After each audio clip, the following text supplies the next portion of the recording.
confirmation, they just come. And I had a couple of things, as I said, wrestling against me. Before I start, I want to mention our Friends and Family Day that's coming up Sunday, August the 30th. Sunday, August the 30th, 5640 Cato Drive, C-A-I-T-O, Cato Drive, 46226, Indianapolis, Indiana. We are near Lawrence Central, right across the road from them, actually. Cato is a road that splits us up. And 5640 Cato Drive, 11 a.m. is our morning service. We will have casual and family-friendly atmosphere, casual dress. And I'm dressed down today. I might be dressed even more down. Complimentary meal after the service, post-service fellowship. We will have a nice meal by one of the best cooks in probably America. I started to say Indiana.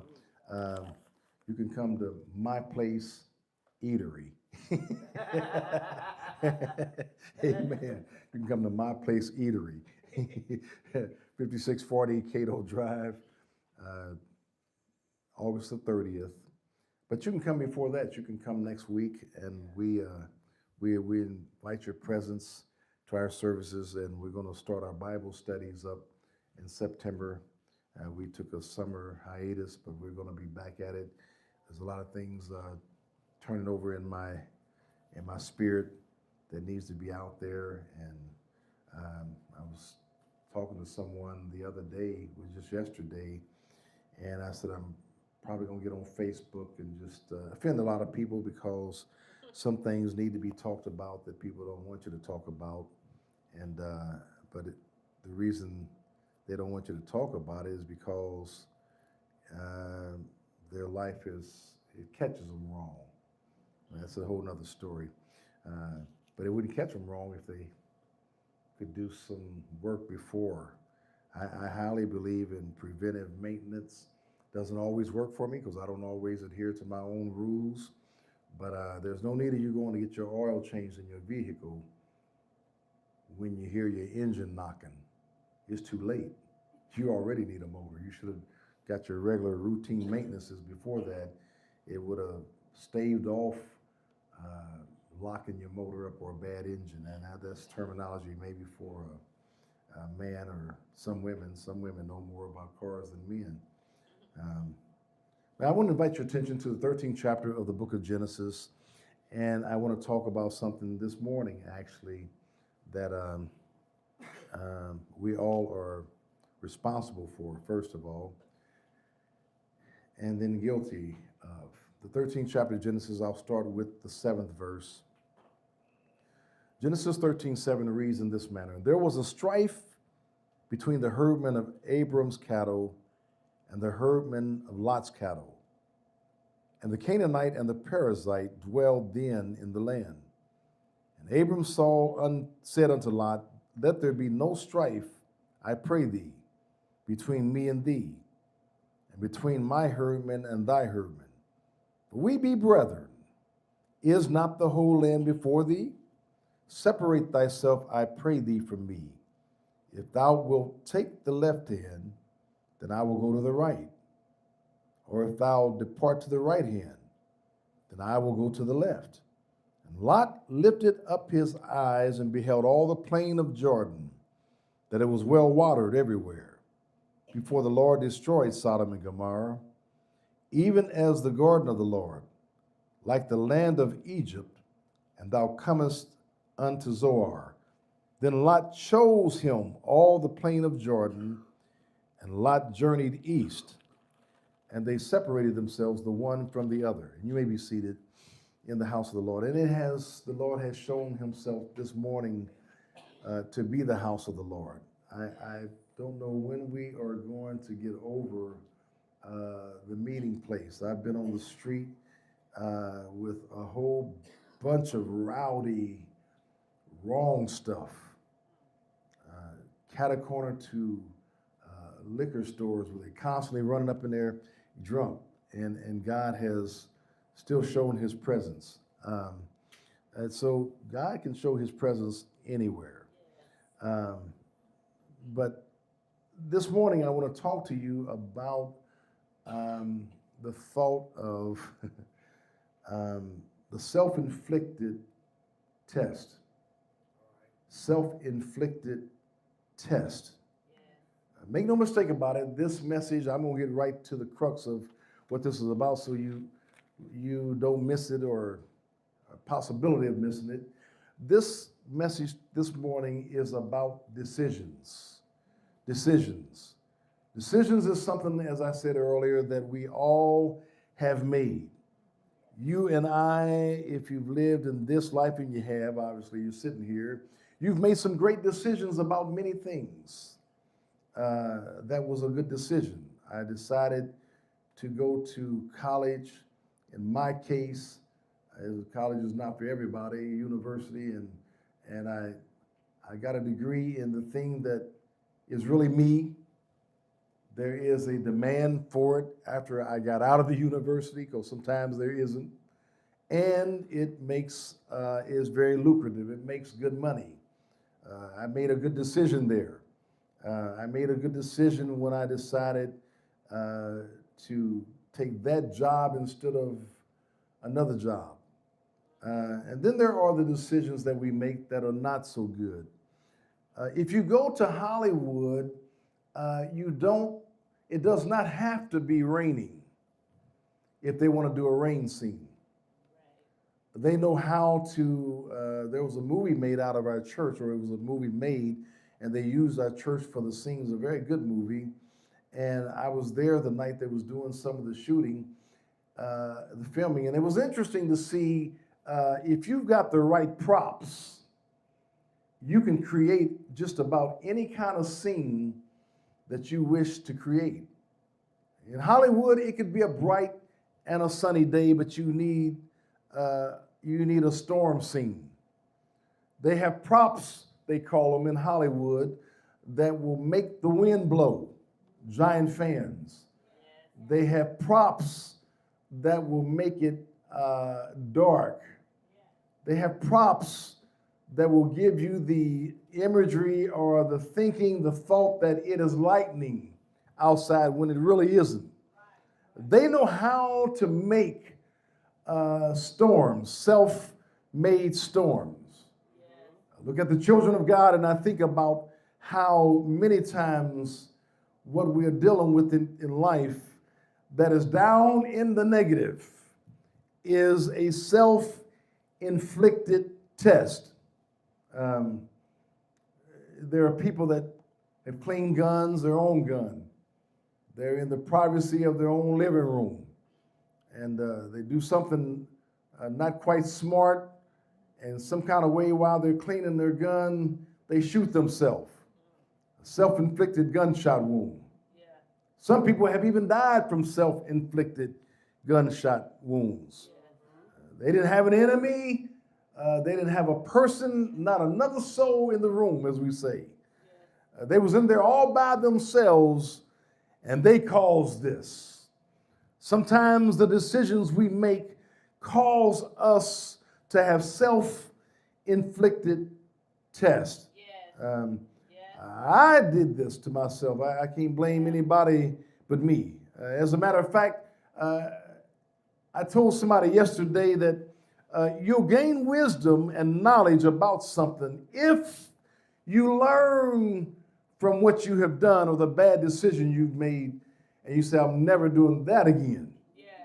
For the person who says, well, that was just a fluke, I'll try the same thing over again. I think they said it was Albert Einstein says that, and I can see that in a laboratory type setting. He said to do the same thing over and think you're going to get a different result, one of those times is insanity.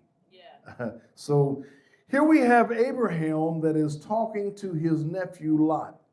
The Bible says that they're brothers because in that culture, a nephew and an uncle, they were considered, they just called them brothers. Cousins, they just called them brothers. It's just a term they use out of convenience, and it's just the way it was just the culture of their day. They said they were brothers, but Abram was Lot's uncle. And here we see them, they were so blessed So blessed. That's a good thing. They were so blessed with all kinds of things. And that's interesting if you read the history of it, because God told Abram to get out from your land, from all of your kindred, from that heathen land that you're living in. Leave Haran, leave all of the area that you're living in, and don't take anybody. And he meant anybody but your wife, because she's a part of you. And Abraham decided he would leave, and he took his father Terah. And Terah died before he could be blessed, before Abraham could be blessed. By the way, Terah's name means delayed. God will allow you to do some things, and we call it his permissive will. I don't even step there. Just because he permitted it and you didn't get smoked dead immediately doesn't mean that it was any kind of will of God, but I'm going to leave that alone to you theologians. But here is Abraham that stepped out with his father and his nephew Lot, and they caused him nothing but trouble, and God really didn't bless him like he was trying to bless him until he shook all that stuff off. There are some people in our lives, I don't want to get trapped there because that's not really my subject today, but there's some people in our lives that as long as they're in our life is going to eat away at the next place, the next pinnacle, the next apex that God is trying to take us to. Some folks say that there's a saying, and it's just true. Look at your teenage son, your teenage daughter, your 30-year-old. It doesn't really matter. The 50-year-old around, and see who their surroundings are, who their friends are, and you can tell where they're going. My father used to say, they're not going to say, he talked about me about hanging around with the wrong associations. They're not going to say if they see you in a crowd full of thieves, I'll use that as an example. There goes a bunch of thieves and Aaron. They're going to say there goes a bunch of thieves because of who you choose to hang with. And here is Abraham that left that land, and he took some baggage with him. Some people that God couldn't really give him the promise of what he was trying to do with him until he shook them off, or until they broke off some other kind of way. And here he is, blessed. We think everything, because God blesses you financially, we think that now you're in the will of God. There are some people that don't even know God. They don't even care to know God. They may even be an atheist that have more in the financial realm than you or I could ever think of. So if that's it, if all of these preachers and teachers that are teaching that godliness is gain, basically, what the same thing Paul told Timothy not to preach, that godliness is gain and you're only blessed because we can see what you own, then you've really missed how God really blesses. You might own some stuff. I have nothing against that. As a matter of fact, I want to own some financial stuff. I'll say some material stuff so that can be a blessing to someone else. So there's nothing wrong with owning it. Just don't let it own you. But then Abraham and Lot were both blessed. Oh, they had that stuff. They had they were so blessed that the land could not bear all of their cattle and sheep together. And Abraham, being the elder of the two, in their culture, he really had the honor, the privilege, the entitlement, if you will, of picking where he would go first. There's something here behind the scenes that I'm not reading this into it. If you really understand their culture, that Abraham was such a spiritual person that he allowed Lot, the younger person, to take the choice or choose what he would like before he did. And Abraham really had the choice over it. He really was entitled to choose first. Here is Abraham that says to Lot. Now, I read this and it didn't bother Lot so much. We've got so much, Lot. Let me paraphrase. You and I have amassed so much fortune. We've amassed so much cattle and so many sheep and all this land that they're grazing on, and no other way to look at it. It's just financial gain. All this stuff means money. It means luxury. It means I have the ability to own things that other people don't own, because those sheep and those cattle says something about how I trade at the market weekly and what I can take in and what I own and but here's the problem. Me and you, we have herdmen, and the land is too small. We're so blessed. Somebody said, can you stand to be blessed? We are so blessed that the land can't bear all that we have. And because the land can't bear it, we're going to have to try to find a way, because our herdmen, things are getting a little tight over here. My herdmen and your herdmen, we're in such a small, confined territory, acreage, for all that we own, we're going to have to find a way to spread out. And he gave Lot the first choice. And here is Lot that made the choice. He made a bad decision, because all he understood was what he saw. All that glitters ain't gold. Somebody said the grass is always greener on the other side, but you're not over there yet. And here is Lot that saw the land. He saw that it was well watered. That meant that the grass was green. It meant that he could use his cattle over there. He had plenty of grazing space. He had plenty of places for his sheep to eat. All he saw as he lifted up his eyes, Abraham had already told him, you can look to the right or you can look to the left. You can choose any side you want to. And here is Lot. All he went by was the lust of the eyes and the lust of the flesh. And having what he owned, he already had the pride of life. And he lifted up his eyes towards Sodom. And he decided, I'll take that land right there. I don't care about what you take, Abraham. I see a place that I can graze my cattle. Lot never thought once about what the land was. He never surveyed the land, like in the 13th chapter of Numbers, when they got ready to go into the promised land. They surveyed it first. He never thought about surveying the land. All he knew is what I see looks good to me. And he thought the grass is so green over there. I'm going to take my cattle over there and I'll be all right. And he began to make the decision and he moved that direction. And Abraham, who had every right within himself, said, go ahead and do what you're going to do. And Abraham was all the more blessed because the land that Abraham had was even better, because it didn't have the problems. Listen to me. It didn't have the problems that the better land had. You see some stuff that looks good. Decisions may not be.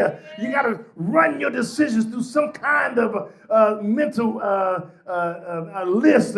Is this good for me? Why do I even want it? What's the motivation behind my decision? Why is that a great decision to me? Is there something driving me on the inside that shouldn't be there? Is there something wicked? Is there some wicked design or desire? He saw something for his land, and he took the land that he thought was best for him. And when he went over there, he found out he was in the land of Sodom, the land of Sodom and Gomorrah. As he went over there, God let him go on over there and do his thing. It says he pitched his tent first towards Sodom. If you read Lot's decline, Lot went down. As you watch the story of this, you read your way through the book of Genesis. It said he pitched his tent towards Sodom. And then he said he pitched his tent in Sodom. Then it said he began to rule matters at the gate of Sodom, which meant he was an elder. And now he has the respect, if you can call it respect, from that kind of society. He had the respect of those people to make decisions at the gate of Sodom. But if you know the story, when he got over there, the land was filled with all kinds of sexual immorality and debauchery, all kinds of things that God had to deal with later, all kinds of things that God decided, I'm going to destroy the whole land of Sodom and Gomorrah. Abraham had to come back and deliver Lot out of that land because of decisions. Some of the decisions we make, it's a self-inflicted test. He didn't know it, but he made a decision he thought was for the good of him, but it was a self-inflicted test. A lot of things we decide we're going to do in life, and this is the best path for me. Have you really thought it through? I'm reminded of the people of Israel when they began to think about a king. They said, we want a king to be like all of the other nations.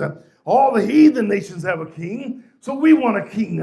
They didn't recognize, they did not respect the ideal that they was under a theocracy, a theocracy, if you will. God was their king.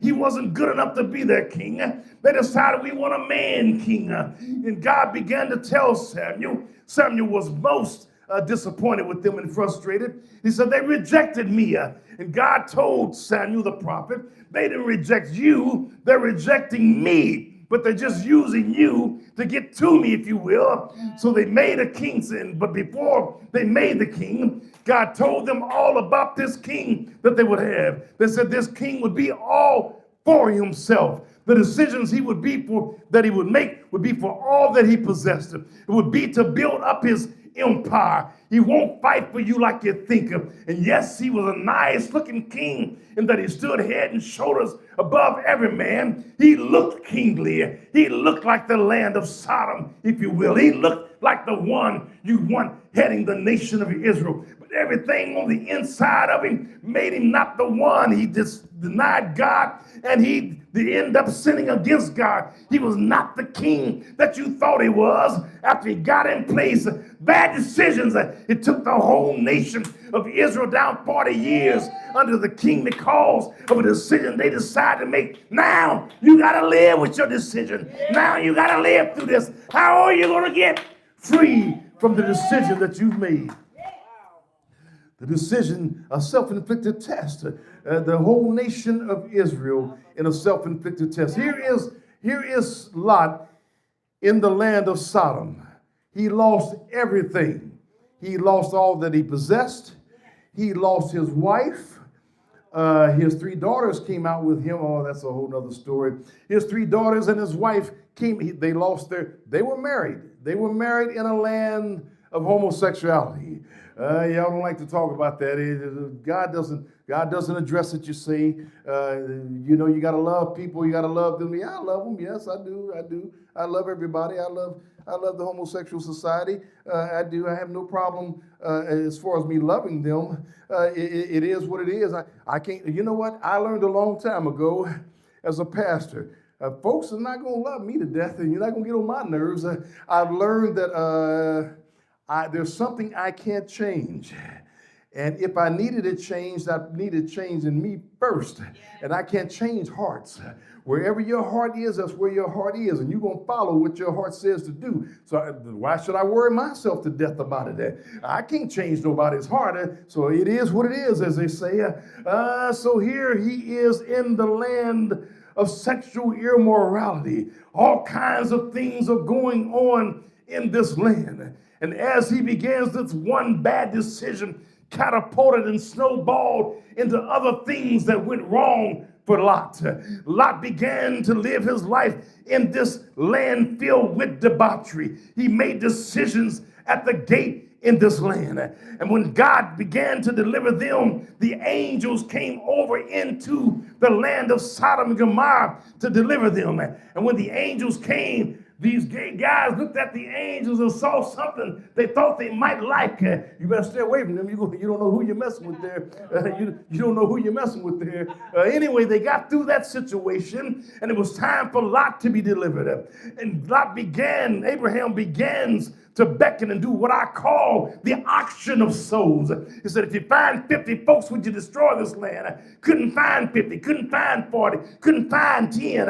And Lot decided, Lot, you leave. Lot left with his wife. Lot left with his 3 daughters, and the 3 sons stayed back. There's something they wanted more in that land, I guess, than their wives. You figure it out. Maybe there's on the down low. They stayed over there, and here they are crossing over, and God says, don't look back. And Lot's wife looked back and was turned into a pillar of salt.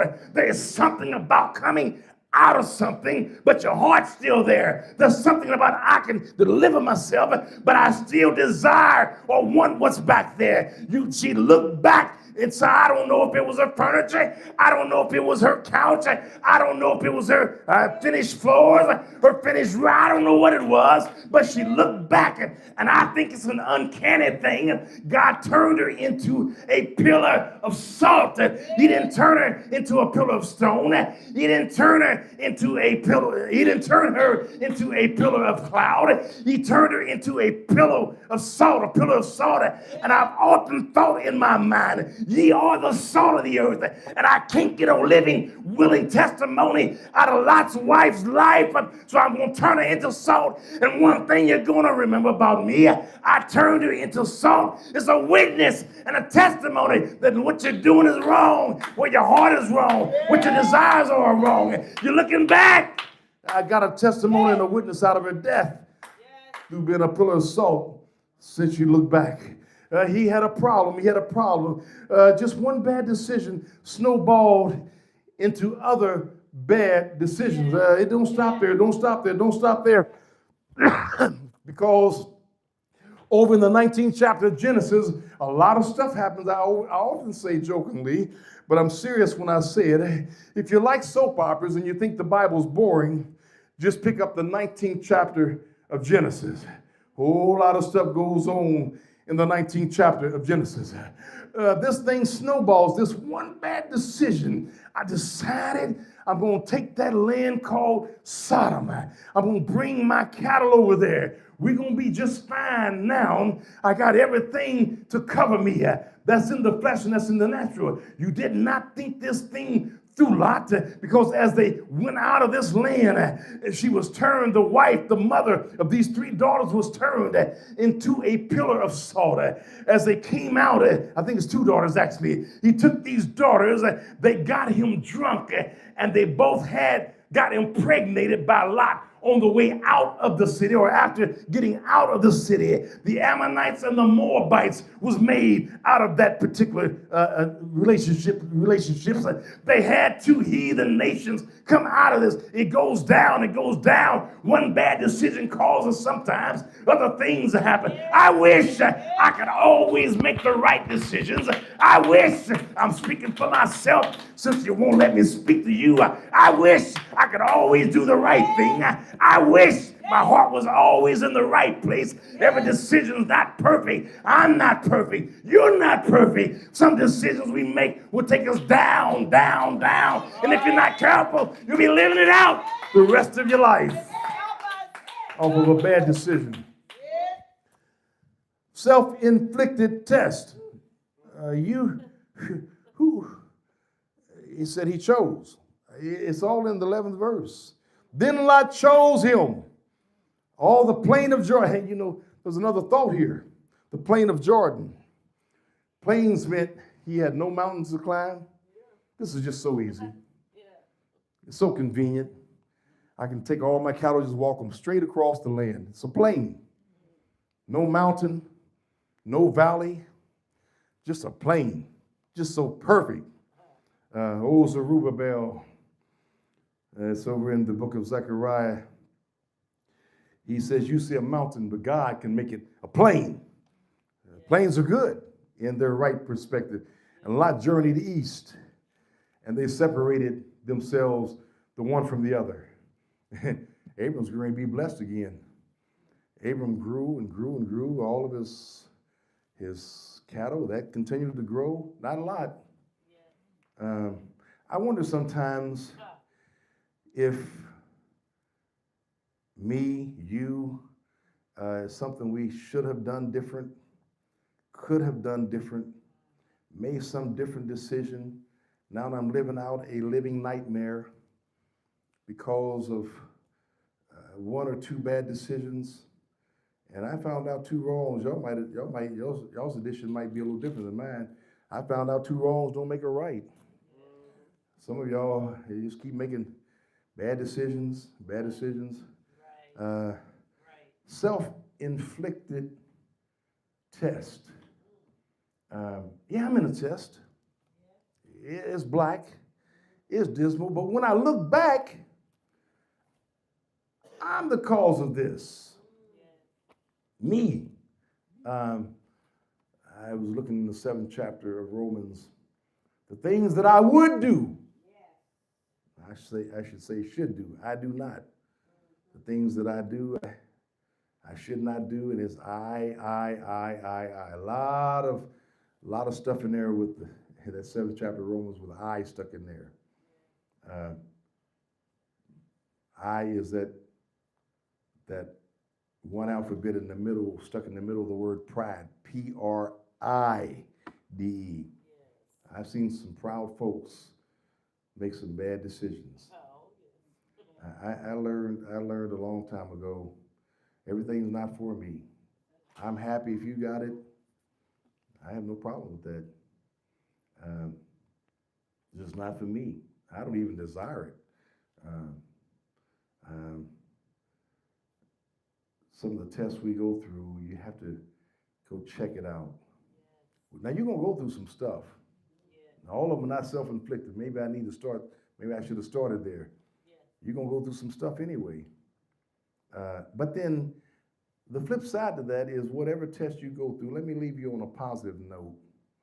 Everything you go through is for growth. You as the songwriter said, I'm wiser, I'm smarter, I'm better. And like I said earlier, whatever I do in life again, in my decisions, it won't be that. I learned from it. I'm a wiser person.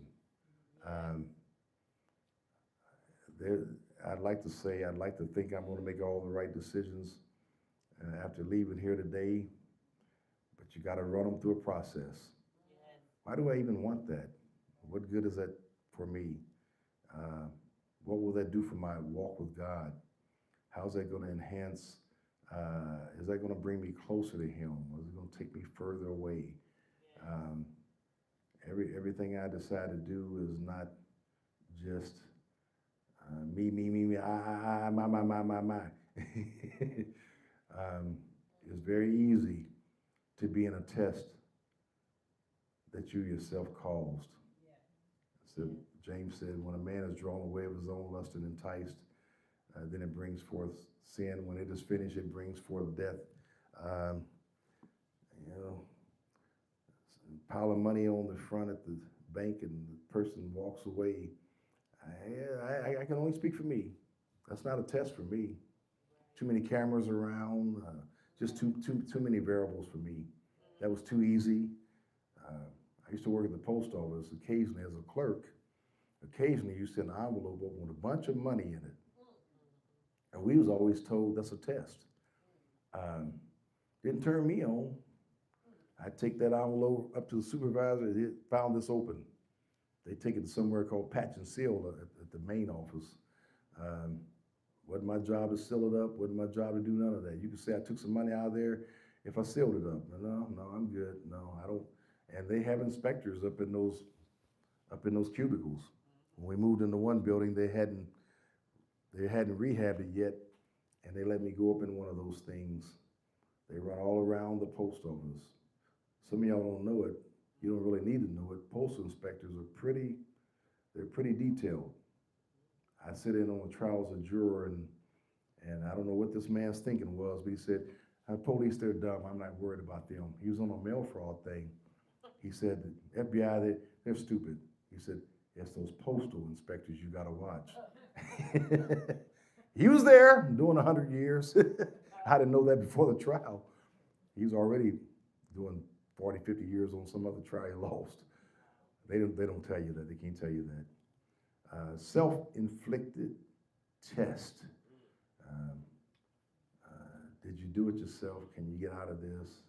I know this not a this ain't a shouting message. This is a thinker here. Some's a stinker and some's a thinker. This might be both. It's a thinker here. You can go home, think about it a little bit. God bless you. Amen. God bless you. I want to extend an altar call for